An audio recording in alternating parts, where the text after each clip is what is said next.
Welcome back. Now, predators on the internet, it's a reality for everyone nowadays, and for parents even more so. That is why Tom Mack is joining me now to give us some tools to keep our kids safe. Tom, thanks so much for being here. Hey, Tina, thank you so much for having me. It's a real honor to be here. So my wife and I, we have 8 children, 2 that we adopted from an orphanage in Ukraine.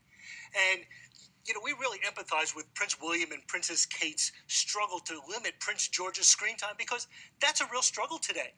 Yeah. I teach parents how to protect their kids from online predators, cyberbullies, and internet addictions.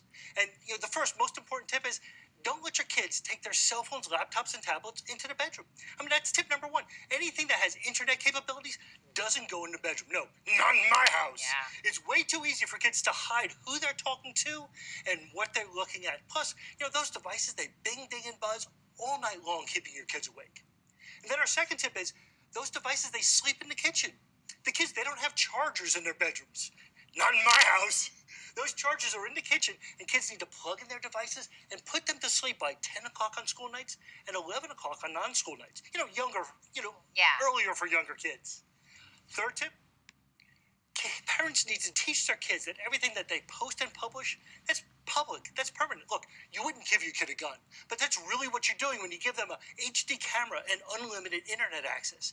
They can take pictures and videos of themselves and other kids, and that could really potentially ruin somebody's life. Yeah. Tip number 4, kids, they can't communicate with anybody that they don't know face to face. Somebody may say that they're a friend of your friend or they know somebody's friend. If they don't know that person face to face, they may not text, chat, or email communicate with them, period. And our 5th tip is that they need to sign a written agreement. The parents have the kids sign a written agreement, agreeing to the previous 4 tips. Look, if the kids don't want to agree by the rules that the parents set, that's fine. They don't get a phone. Yeah. If you don't sign the agreement, you don't get a phone. Not in my house. The kids will sign. They'll agree, and then they'll need to uphold that agreement. Because if they don't, they're going to fall prey to destruction. Because kids and privacy and the internet, that's just destruction. Yeah. But when you have openness and they have limits on their technology, you can have success in your house and beat the online predators, cyberbullies, and internet addictions. And I know you keep saying not in my house, which is very literal because you have, of course, a passion with your own 8 children, but it's also the name of your book. It is. The book's called Not in My House, and we teach parents how to protect their children.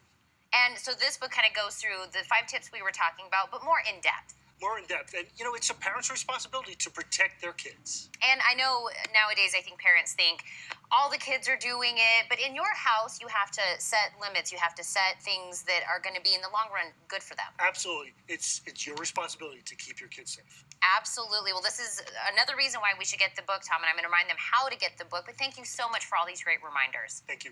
This has been wonderful. To learn more about Tom or his book, Not in My House, please visit tommack.tv.